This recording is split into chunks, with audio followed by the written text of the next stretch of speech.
Hello students, my name is Bhavya PS, GFGC Pavagada. Today we are in session 22. In this we are going to discuss about that is the chapter pricing in the introduction, meaning and objectives of pricing. In the last class we discussed the major objectives of pricing. In this session it is continued. The third point is profit maximization. This is also one of the major objectives of pricing. Profit maximisation ಅಂದ್ರೆ ಕನ್ನಡದಲ್ಲಿ ಲಾಭ ಗರಿಷ್ಠೀಕರಣ ಅಂತ ಹೇಳ್ಬೋದು. ಯಾವುದೇ ಒಂದು ಕಂಪನಿಯ pricing objective ಅಂದ್ರೆ ಬೆಲೆಯನ್ನ ನಿಗದೀಕರಣ ಮಾಡತಕ್ಕಂತಹ ಉದ್ದೇಶಗಳಲ್ಲಿ ಒಂದು ಮುಖ್ಯವಾದ ಉದ್ದೇಶ ಆ ಕಂಪನಿಯ ಅಥವಾ ಆ ಸಂಸ್ಥೆಯ ಲಾಭವನ್ನ ಅತ್ಯಂತ ಗರಿಷ್ಠದಲ್ಲಿ ತಗೊಳ್ತಕ್ಕಂಥದ್ದು ಆಗಿರುತ್ತೆ. ಅದನ್ನ ನಾವು ಪ್ರಾಫಿಟ್ ಮ್ಯಾಕ್ಸಿಮೈಸೇಷನ್ ಅಂತ ಹೇಳ್ಬಿಟ್ಟು ಕರಿತೀವಿ. The aim of every business is to make profit and maximize its profit. ಪ್ರತಿಯೊಂದು ಬಿಸ್ನೆಸ್ ನ ಗುರಿ ಪ್ರಾಫಿಟ್ ಅನ್ನ ಪಡ್ಕೊಳ್ಳೋದಾಗಿರತ್ತೆ, ಮತ್ತೆ ಆ ಪ್ರಾಫಿಟ್ ಅನ್ನ ಜಾಸ್ತಿ ಮಾಡೋದಾಗಿರತ್ತೆ. ಈ ಒಂದು ಪ್ರಾಫಿಟ್ ಅನ್ನ ನಾವು ಪ್ರೈಸಿಂಗ್ ಮೂಲಕ ಅಚೀವ್ ಮಾಡಬಹುದಾಗಿದೆ. A company with this objective may fix an optimum price with a view to increase the volume of sales and thereby profit. ಈ ಒಂದು ಆಬ್ಜೆಕ್ಟಿವ್ ಇದ್ದಾಗ ಕಂಪನಿಗೆ, ಆಗ ಕಂಪನಿ ತನ್ನ ಪ್ರಾಡಕ್ಟ್ಸ್ಗೆ ಆಪ್ಟಿಮಮ್ ಪ್ರೈಸ್ ಅನ್ನ ಫಿಕ್ಸ್ ಮಾಡುತ್ತೆ. ಅಂದ್ರೆ ಎಷ್ಟು ಅತ್ಯಂತ ಹೆಚ್ಚು ಫಿಕ್ಸ್ ಮಾಡ್ಬೋದು, ಸೂಕ್ತವಾದದ್ದು ಯಾವುದು ಅಂತಹ ಪ್ರೈಸ್ ಅನ್ನ ಫಿಕ್ಸ್ ಮಾಡುತ್ತೆ. ಯಾವ ತರ ಪ್ರೈಸ್ ಆಗಿರ್ಬೇಕು ಅಂದ್ರೆ ಅದು ಅಂತಹ ಪ್ರೈಸು ನಮ್ಮ ಪ್ರಾಡಕ್ಟ್ ನ ವಾಲ್ಯೂಮ್ ಆಫ್ ಸೇಲ್ಸ್ ಅನ್ನ ಜಾಸ್ತಿ ಮಾಡ್ಬೇಕು. ಅಂದ್ರೆ ಈ ವರ್ಷ ಎಷ್ಟು ಸೇಲ್ಸ್ ಆಗ್ತಾ ಇದೆಯೇ ಅದಕ್ಕಿಂತ ಜಾಸ್ತಿ ಸೇಲ್ಸ್ ಆಗೋ ತರ ಪ್ರೈಸ್ ಇರ್ಬೇಕು. ಸೊ ಆ ಸೇಲ್ಸ್ ಜಾಸ್ತಿ ಆದಾಗ ನಮ್ಗೆ ಪ್ರಾಫಿಟ್ನು ಜಾಸ್ತಿ ಆಗತ್ತೆ. ಅಂದ್ರೆ ಪ್ರತಿ ಸಂಸ್ಥೆ ತಾನು ಪ್ರೈಸಿಂಗ್ ಅನ್ನ ಮಾಡೋದಕ್ಕಿಂತ ಮುಂಚೆ ತನ್ನ ಈ ಪ್ರಾಫಿಟ್ ಮ್ಯಾಕ್ಸಿಮೈಸೇಷನ್ ಅಚೀವ್ ಮಾಡೋದಿಕ್ಕೆ ಈ ಒಂದು ಪ್ರೈಸಿಂಗ್ ಇಂದ ಸಾಧ್ಯನಾ ಅನ್ನೋದನ್ನ ಚೆಕ್ ಮಾಡ್ಕೊಳ್ಬೇಕಾಗತ್ತೆ. ಸೊ ಅಂದ್ರೆ ಅರ್ಥ profit maximisation is also one of the major objective of pricing. The next one objective is meeting or preventing competition.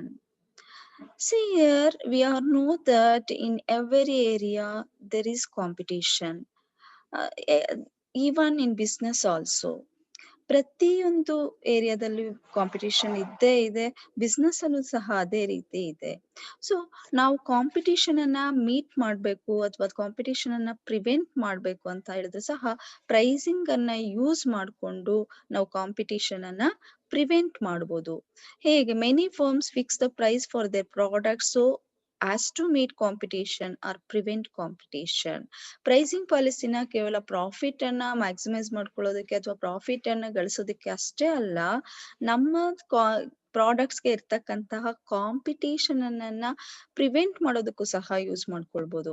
For example, ನಮ್ಮ ಪ್ರಾಡಕ್ಟ್ಸ್ ತರನೇ ಮಾರ್ಕೆಟ್ ಅಲ್ಲಿ ಬೇರೆ ಪ್ರಾಡಕ್ಟ್ಸ್ ಅವೈಲಬಿಲಿಟಿ ಇದ್ದಾಗ ಆಗ ಕಾಂಪಿಟೇಟರ್ಸ್ ಯಾವ ರೀತಿ ಪ್ರೈಸ್ ಇಟ್ಟಿದ್ದಾರೆ ಆ ಪ್ರಾಡಕ್ಟ್ಸ್ಗೆ ಅಂತ ನೋಡ್ಕೊಂಡು ನಮ್ಮ ಪ್ರಾಡಕ್ಟ್ಸ್ಗೆ ನಮ್ಮ ಪ್ರೈಸ್ ಅನ್ನ ಇನ್ನು ಕಡಿಮೆ ಮಾಡ್ಬೇಕಾ ಅಥವಾ ಎಷ್ಟು ಫಿಕ್ಸ್ ಮಾಡ್ಬೇಕು, ಈ ತರದ ಆಧಾರದ ಮೇಲೆ ನಾವು ಪ್ರೈಸ್ ಅನ್ನ ಫಿಕ್ಸ್ ಮಾಡಿದಾಗ ನಾವು ಈ ಕಾಂಪಿಟೇಷನ್ ಅಲ್ಲಿ ತುಂಬಾ ಸಕ್ಸಸ್ಫುಲ್ ಆಗಿ ಮುಂದಕ್ಕೆ ಹೋಗ್ಬೋದಾಗಿರುತ್ತೆ. ಅದಕ್ಕೆ ನಾವು ಯಾವಾಗ್ಲೂ ಕಾಂಪಿಟೇಷನ್ ಅನ್ನ ಪ್ರಿವೆಂಟ್ ಮಾಡ್ಬೇಕು ಅಂದ್ರೆ ಅಸ್ತ್ರ ಯಾವುದು ಅಂದ್ರೆ ಪ್ರೈಸ್ ಆಗಿರುತ್ತೆ. No marketers can fix a price of his own without considering is competition. ಯಾವುದೇ ಮಾರ್ಕೆಟರ್ಸ್ ಆಗಿರ್ಲಿ, ಅವರು ಕಾಂಪಿಟೇಷನ್ ಅನ್ನ ಗಣನೆಗೆ ತೆಗೆದುಕೊಳ್ಳದೆ ತಮಗೆ ಇಷ್ಟ ಬಂದಂತಹ ಪ್ರೈಸ್ ಅನ್ನ ಫಿಕ್ಸ್ ಮಾಡ್ಲಿಕ್ಕೆ ಸಾಧ್ಯ ಇಲ್ಲ.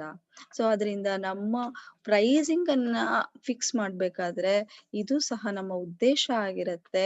ಅದ್ರ ಹಿಂದಿನ ಉದ್ದೇಶ ಕಾಂಪಿಟೇಷನ್ ಅನ್ನ ಪ್ರಿವೆಂಟ್ ಮಾಡೋದು ಉದ್ದೇಶ ಆಗಿರುತ್ತೆ. Next, price stabilisation. ಸ್ಟೆಬಿಲೈಸೇಷನ್ ಅಂದ್ರೆ ಸ್ಥಿರತೆ. ನೋಡಿ, ಪ್ರೈಸಿಂಗ್ ಮಾಡಬೇಕಾದ್ರೆ ಉದ್ದೇಶ ಯಾವುದೇ ಕಂಪನಿಯ ಪ್ರೈಸಸ್ ಪದೇ ಪದೇ ಚೇಂಜಸ್ ಆಗ್ತಾ ಇರಬಾರ್ದು. ಹಾಗಾದ್ರೆ ಫಿಕ್ಸ್ ಆಗ್ಬಿಡ್ಬೇಕಾ? ಇವತ್ತು ಯಾವ್ದೋ ಒಂದು ಪ್ರಾಡಕ್ಟ್ಸ್ ನ ಪ್ರೈಸ್ ₹100 ಇದ್ರೆ ಇನ್ನೊಂದ್ ವರ್ಷ 4 ವರ್ಷ ಬಿಟ್ಟು ₹100 ಇರ್ಬೇಕಾ? ಫಿಕ್ಸ್ ಆಗ್ಬೇಕಂದ್ರೆ ಆ ತರ ಅಲ್ಲ. ಪದೇ ಪದೇ ಇವತ್ತು ₹100 ಇತ್ತು, ನೆಕ್ಸ್ಟ್ 150 ಆಗೋದು, ನೆಕ್ಸ್ಟ್ ಸ್ವಲ್ಪ ದಿನಕ್ಕೆ 200, ಈ ತರ ನಮ್ಗೆ ರೈಸ್ ಮಾಡ್ಕೊಂಡು ಹೋಗ್ಬೇಕು ಅಂತ ಹೇಳಿದ್ರೆ ಆಗ ಆ ಒಂದು ಚೇಂಜಸ್ಗೆ ಕಸ್ಟಮರ್ಸ್ ಅಡಾಪ್ಟ್ ಆಗೋದು ತುಂಬಾ ಕಷ್ಟ. ಸೊ ಆದ್ರಿಂದ ನಾವು ಮೊದಲ ಬಾರಿಗೆ ನಮ್ಮ ಪ್ರಾಡಕ್ಟ್ಸ್ಗೆ ಪ್ರೈಸ್ ಫಿಕ್ಸ್ ಮಾಡ್ಬೇಕಾದ್ರೆ ಆ ಪ್ರೈಸ್ ಎಂತದಾಗಿರ್ಬೇಕು ಅಂದ್ರೆ ಎಕನಾಮಿಕ್ ಕಂಡೀಷನ್ಸ್ ಚೇಂಜ್ ಆಗ್ಲಿ ಅಥವಾ ಕೆಲವೊಂದು ರಿಸೆಷನ್ ಆಗ್ಲಿ, ಇನ್ಫ್ಲೇಷನ್ ಆಗ್ಲಿ ಅಥವಾ ಏನೇ ಕಾಂಪಿಟಿಷನ್ ಅಲ್ಲಿ ಏನೇ ಚೇಂಜಸ್ ಆಗ್ಲಿ ಅದೆಲ್ಲವನ್ನು ಸಹ ಬೀಟ್ ಮಾಡ್ಕೊಂಡು ನಮ್ಮ ಪ್ರೈಸು ಸ್ಟೆಬಿಲೈಸೇಷನ್ ಆಗ್ಬೇಕು. ಅಂದ್ರೆ ಅದೆಲ್ಲದಕ್ಕೂ ಸಹ ಅಡ್ಜಸ್ಟ್ ಆಗಿ ನಾವು ನಮ್ಮ ಸೇಲ್ಸ್ ಅನ್ನ ಇನ್ಕ್ರೀಸ್ ಮಾಡ್ಕೊಳ್ಳೋದಾಗ್ಲಿ, ಅದರಿಂದ ಪ್ರಾಫಿಟ್ ಬರೋದಾಗ್ಲಿ ಮಾಡ್ತಕ್ಕಂತಹ ಒಂದು ಪ್ರೈಸ್ ಅನ್ನ ನಾವು ಮೊದ್ಲೇ ಫಿಕ್ಸ್ ಮಾಡ್ಬೇಕು. ಅದನ್ನೇ ನಾವು ಪ್ರೈಸ್ ಸ್ಟೆಬಿಲೈಸೇಷನ್ ಅಂತ ಕರಿತೀವಿ.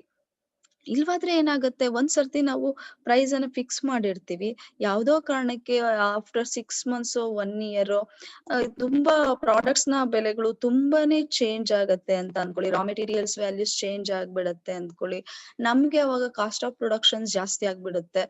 ನಮ್ಗೆ ಜಾಸ್ತಿ ಆಗ್ಬಿಡ್ತಲ್ಲ ಕಾಸ್ಟ್ ಆಫ್ ಪ್ರೊಡಕ್ಷನ್, ಒಂದ್ ಸ್ವಲ್ಪ ಈಗ ಪ್ರೈಸ್ ಅನ್ನ ಜಾಸ್ತಿ ಮಾಡ್ಬಿಡೋಣ ಅಂತ ತಕ್ಷಣಕ್ಕೆ ಪ್ರೈಸ್ ಜಾಸ್ತಿ ಮಾಡ್ಬಿಡೋದು. ಈ ತರ ಮಾಡಿದಾಗ ಕಸ್ಟಮರ್ಸ್ಗೆ ಏನನ್ಸುತ್ತೆ, ಪದೇ ಪದೇ ಇವ್ರು ಪ್ರೈಸ್ ಜಾಸ್ತಿ ಮಾಡ್ತಾ ಇದ್ದಾರೆ ಅನ್ನೋದಾಗತ್ತೆ.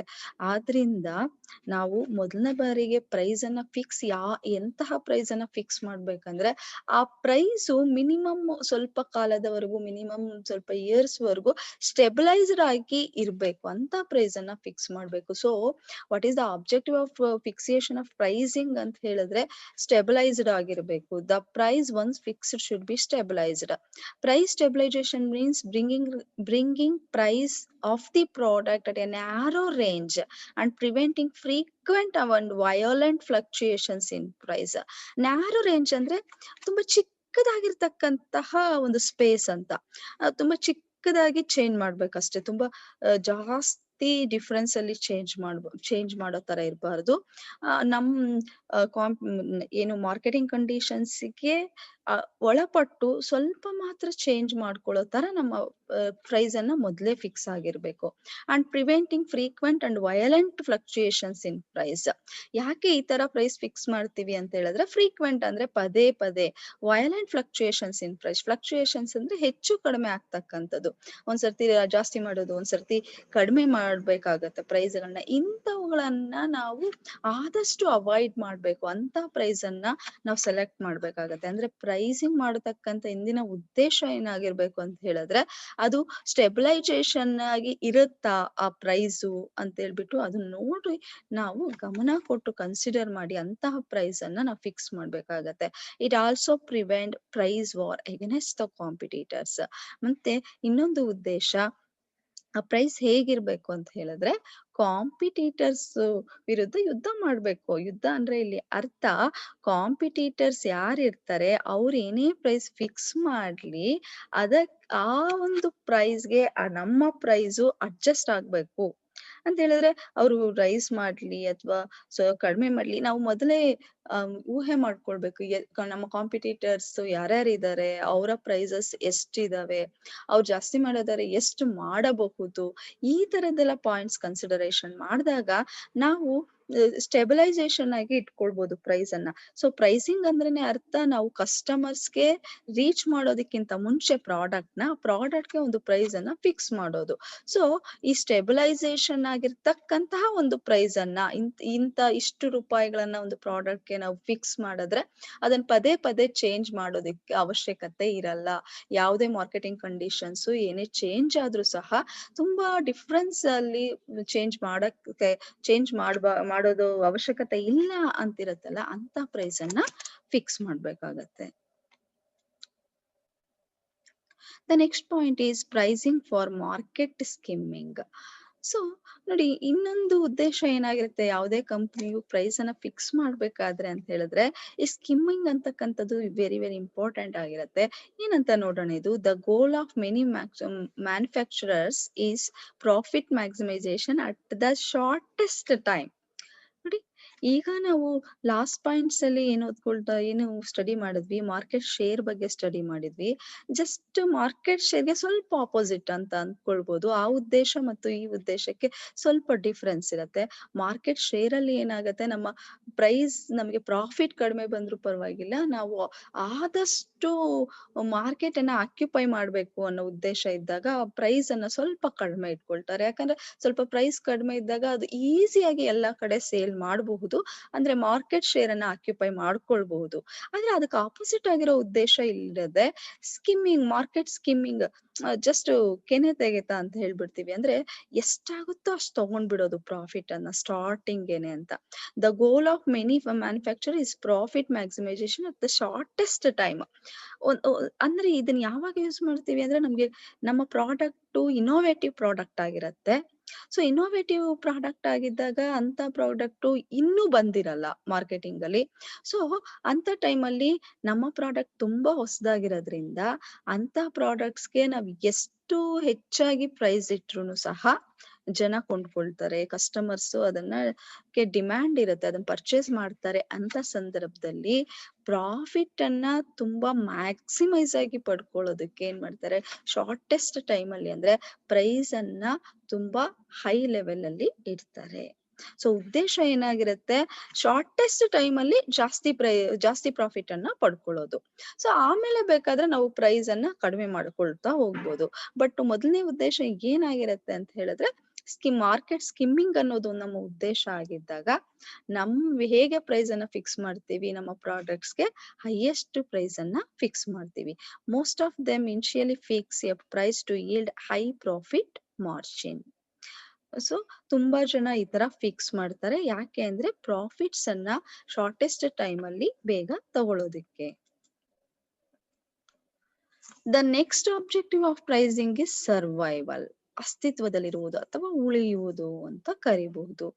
ನಾವು ಪ್ರಾಡಕ್ಟ್ ಮಾರ್ಕೆಟ್ ಅಲ್ಲಿ ಉಳಿಬೇಕು ಅಂತ ನಮ್ಮ ಉದ್ದೇಶ ಇದ್ದಾಗ ಎಂತಹ ಪ್ರೈಸ್ ಅನ್ನ ಫಿಕ್ಸ್ ಮಾಡ್ಬೇಕು, ನಮ್ ಪ್ರಾಡಕ್ಟ್ ಉಳಿಬೇಕು. ಇದನ್ನು ಸಹ ಪ್ರೈಸಿಂಗ್ ಮಾಡ್ಬೇಕಾದ್ರೆ ನಮ್ ಉದ್ದೇಶ ಆಗಿರ್ಬೇಕು. ಈಗ ತಾನೇ ನಾವು ಸ್ಟಡಿ ಮಾಡಿದ್ವಿ ಸ್ಕಿಮ್ಮಿಂಗ್ ಪ್ರೈಸಿಂಗ್ ಅಂತ ಹೇಳ್ಬಿಟ್ಟು, ಅಂದ್ರೆ ಜಾಸ್ತಿ ಪ್ರೈಸ್ ಇಟ್ಬಿಟ್ಟು ಬೇಗ ಲಾಭ ಗಳಿಸೋದು. ಆ ಉದ್ದೇಶ ಇದ್ದಾಗ ನಾವು ಹೈಯೆಸ್ಟ್ ಪ್ರೈಸ್ ಇಟ್ಕೊಳ್ತೀವಿ. ನಮ್ಮ ಉದ್ದೇಶ ಸರ್ವೈವಲ್ ಆಗಿದ್ದಾಗ, ಅಂದ್ರೆ ನಮ್ಮ ಪ್ರಾಡಕ್ಟ್ಸ್ ಹಲವಾರು ವರ್ಷಗಳ ಕಾಲ ಅದು ಮಾರ್ಕೆಟ್ ಅಲ್ಲಿ ಉಳಿಬೇಕು ಅನ್ನೋದು ನಮ್ಮ ಉದ್ದೇಶ ಆಗಿದ್ರೆ, ಪ್ರೈಸಿಂಗ್ ನಾವು ಪ್ರೈಸ್ ಬಗ್ಗೆ ಸ್ಟಡಿ ಮಾಡ್ತಿರೋದ್ರಿಂದ ಅದರ್ ಆಸ್ಪೆಕ್ಟ್ಸ್ ಬಗ್ಗೆ ಗಮನ ಕೊಡ್ತಾ ಇಲ್ಲ, ಪ್ರೈಸ್ ಮೇಲೆ ಎಲ್ಲ ಡಿಪೆಂಡ್ ಆಗಿರೋದಿಲ್ಲ.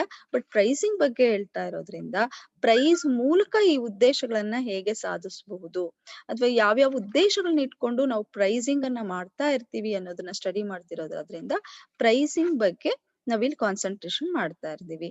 ಸೊ ಇಲ್ಲಿ ಆ ಸರ್ವೈವಲ್ ಅಂತಕಂದ್ರೆ ಜಸ್ಟ್ ಮಾರ್ಕೆಟ್ ಅಲ್ಲಿ ಉಳಿತಕ್ಕಂಥದ್ದು. ಕಾಂಪಿಟೇಟರ್ಸ್ ಇರ್ತಾರೆ, ಆ ಕಾಂಪಿಟೇಷನ್ ನ ತಡ್ಕೊಂಡು ನಮ್ಮ ಪ್ರಾಡಕ್ಟ್ಸ್ ಅನ್ನ ಸೇಲ್ ಮಾಡ್ಬೇಕು ಅಂತ ಉದ್ದೇಶ ಇದ್ದಾಗ ಆಗ ಪ್ರೈಸ್ ಹೇಗ್ ಫಿಕ್ಸ್ ಮಾಡ್ತಾರೆ ಅನ್ನೋದು. The fundamental pricing objective is A survival. Of course it is A fundamental pricing objective. ಯಾವುದೇ ಒಂದು ಕಂಪನಿಯ ಮೊದಲನೆಯ ಉದ್ದೇಶ, ಬೇಸಿಕ್ ಆಬ್ಜೆಕ್ಟಿವ್ ಯಾವುದು ಅಂದ್ರೆ, ಫಸ್ಟ್ ನಾವು ಮಾರ್ಕೆಟ್ ಅಲ್ಲಿ ಉಳ್ಕೊಳ್ಬೇಕು ಅನ್ನೋದು. Price is use to increase sales volume at that level which matches the organizational expenses. ಈ ರೀತಿ ಇದ್ದಾಗ ಸೇಲ್ಸ್ ಅನ್ನ ಜಾಸ್ತಿ ಮಾಡ್ಬೇಕು ಅಂತ, ಮತ್ತೆ ಆರ್ಗನೈಸೇಷನಲ್ ಎಕ್ಸ್ಪೆನ್ಸಸ್ ಅನ್ನ ಮ್ಯಾಚ್ ಆಗ್ಬೇಕು ಅಂತ ಇದ್ದಾಗ ಅತ್ಯಂತ ಕಡಿಮೆ ಪ್ರೈಸ್ ಅನ್ನ ನಾವು ಇಟ್ಕೊಳ್ತಾ ಹೋಗ್ತೀವಿ. ಕಡಿಮೆ ಅಂದ್ರೆ ಲಾಸ್ ಆಗೋ ತರ ಅಲ್ಲ, ನಮ್ಮ ಎಕ್ಸ್ಪೆನ್ಸಸ್ಗೆ ಅದು ಮ್ಯಾಚ್ ಆಗ್ಬೇಕು. ಅಂದ್ರೆ ನಮ್ಮ ಎಕ್ಸ್ಪೆನ್ಸಸ್ ಏನಿರತ್ತೆ ಅಷ್ಟು ನಮ್ಗೆ ಅದರಿಂದ ಆದಾಯ ಬರ್ಬೇಕು, ಮತ್ತೆ ಸ್ವಲ್ಪ ಪ್ರಾಫಿಟ್ ಬರ್ಬೇಕು. ಈ ತರ ಉದ್ದೇಶ ಇದ್ದಾಗ ಅದಕ್ಕೆ ಸೆಟ್ ಆಗ್ತಕ್ಕಂತಹ ಪ್ರೈಸ್ ಅನ್ನ ನಾವ್ ಇಟ್ಕೊಳ್ತೀವಿ. ಸೊ ಸರ್ವೈವಲ್ ಅಂತಕ್ಕಂಥದ್ದು ಸಹ ಪ್ರೈಸಿಂಗ್ ನ ಒಂದು ಉದ್ದೇಶ ಆಗಿರುತ್ತೆ. So thank you.